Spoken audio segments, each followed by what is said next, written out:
Well, hello, good people. Mark Holmes here, and as always, I appreciate each and every one of you guys. I am inside a 205-year-old, formerly Mason's Lodge and School house, and we're working on getting all the history of this house put together. And looking at YouTube, seeing tons and tons of videos of don't buy a new house, that new construction has got all kinds of problems.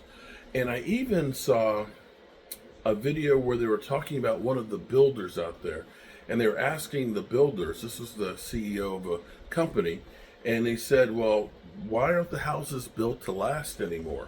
They said basically you're going to get about 20 years out of them. And the response to that was, who cares? Who cares? In 20 years, the original people that bought the house, they're going to be gone, and it'll be somebody else's problem. We've made our money, and we're going to move on. Well, yeah, that's kind of the attitude with some companies. Make the money and keep on going. But today I'm going to actually talk about some of the reasons why houses aren't built to last like they were. And I can look at this and say, the materials is one part of it. This house is actually brick, the original part of the house, which was built in 1820. And it's 3 layers of hand-fired brick. They literally made the brick right outside there. These bricks are actually a softer brick than the bricks that we have now today. A new brick, it takes a little more effort to break and crack one of these. But the difference is now you have basically a brick house. It's just a brick veneer. It's just a wall of brick. The house isn't actually built with the brick in mind to support it.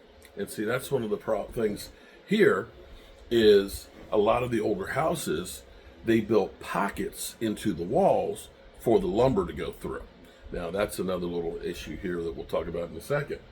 So when you look at these walls that are here that have been plastered over, this is 3 layers of bricks. You can see it more over here, the width of the wall. Those bricks are going to stand up more and better than a wood framed wall. But the other part of that though is, here's another little story for you too. The framing work was different back in the day.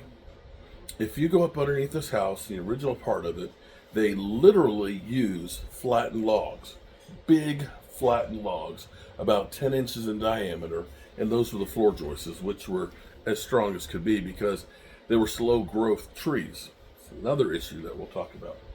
The lumber, and in fact, I'll do a little demonstration with the lumber. The lumber was slow growth. When you look at the timbers that are here in the ceiling, they took about 300 years to mature. And with that slow growth, there's a lot of sap that's in there. The grains are a lot tighter than modern stuff. Now, when you go to the home center and you buy a 2x4, that 2x4, the growth rings on it, you can see are way apart. And you'll see some of the knots on it, you'll see some of the bark on it, and some of it will twist real quick because it's grown fast. And typically, the bigger logs they actually send out to the paper mills and stuff to be ground up. They'd rather use smaller logs for the equipment because it's quicker and easier to do it. And that's the next problem. Things are quicker and easier is more profitable. And that's the difference right there. See, it used to be a lot of the houses were built with what's known as a balloon stud. And a balloon stud it's for both floors. And this room right in here, which was put on in the 1880s, we had balloon studs. And so you'd have 16, 18, 20 foot long studs. And when they put the floor joists on there, they just nailed them to the side of the joists.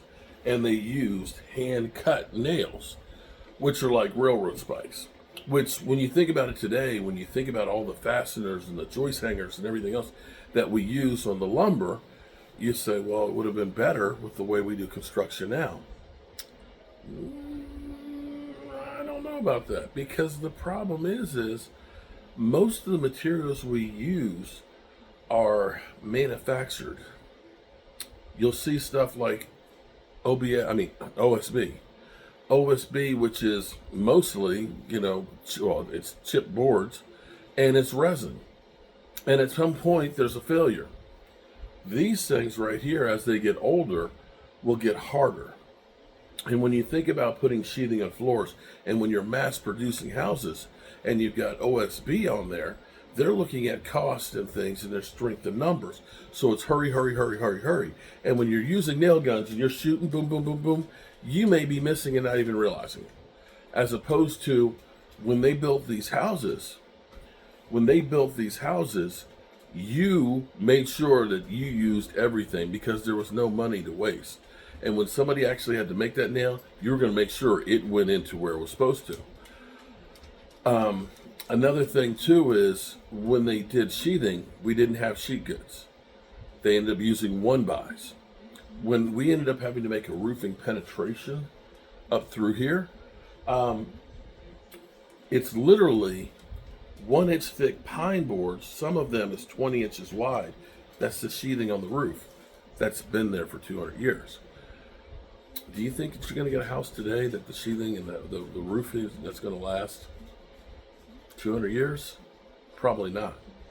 Another thing here is when we think about modern 2x4s and modern lumber, we have to use pressure treated because if you don't, it will rot out, and even pressure treated does. Let's take a look over here. Here, come on over here. This door, this molding, this is nailed to the bricks. The plaster is brought up to the wood. This is fastened directly to the bricks. These antique heart pine boards, which are about 14 inches wide, have been here since 1820. And they haven't rotted out. You might say, why? One, old growth trees, antique heart pine, has a sap and a resin in it. And if you've ever tried to drill a hole into one of the knots, you'll understand what I'm talking about because it just does not go. When you screw sometimes drywall screws, heads will pop off of it because the wood is that tough. And with the resin in it, it does not, and I mean it does not rot out. The other thing is, as opposed to drywall, the lime plaster that's in these walls basically is like a sponge.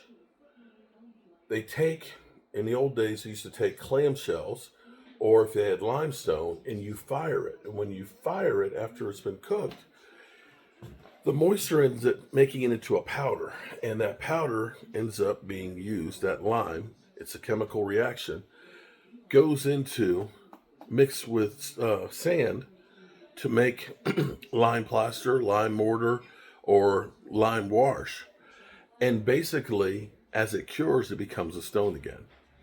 But it's very absorbent in the moisture. You don't get mold on it.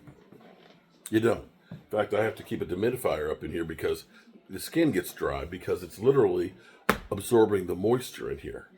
And so these are things as opposed to drywall. Drywall gets wet, mold starts growing. You will almost never see mold growing on a plaster wall. So these are some of the things that we look at as far as the old construction and understand why it lasts longer than what we have today. I'll give you a closer look up here at these beams and the strength. The strength of these, it's not even close. You could build rafters without them being engineered out of 2x6s, and they literally will last forever. In fact, my parents have a garage that has 2x6 floor joists on for the second floor that are spanning about 18 feet, and it's just 2x6s, and it's solid as a rock. If you were to take 2x6s from today and try and make a floor joist, if you could find 18 footers, they would literally just break. It would not be able to support themselves. So now as we go through the engineering, you have to use bigger pieces of lumber because they are so weak. So would I buy a new house? Me personally, I like building my own stuff. I like reclaiming old houses. I've built new houses, and I've had them still standing, and rental properties and houses I've sold. They're all doing great. But there's something about an old house that is just, for me, more charming. When I look at this and looking and knowing how many people have been through here over 205 years, for me, it's more exciting. And it's definitely going to be here for another 200 years. Can't say that about your new spec house. Peace.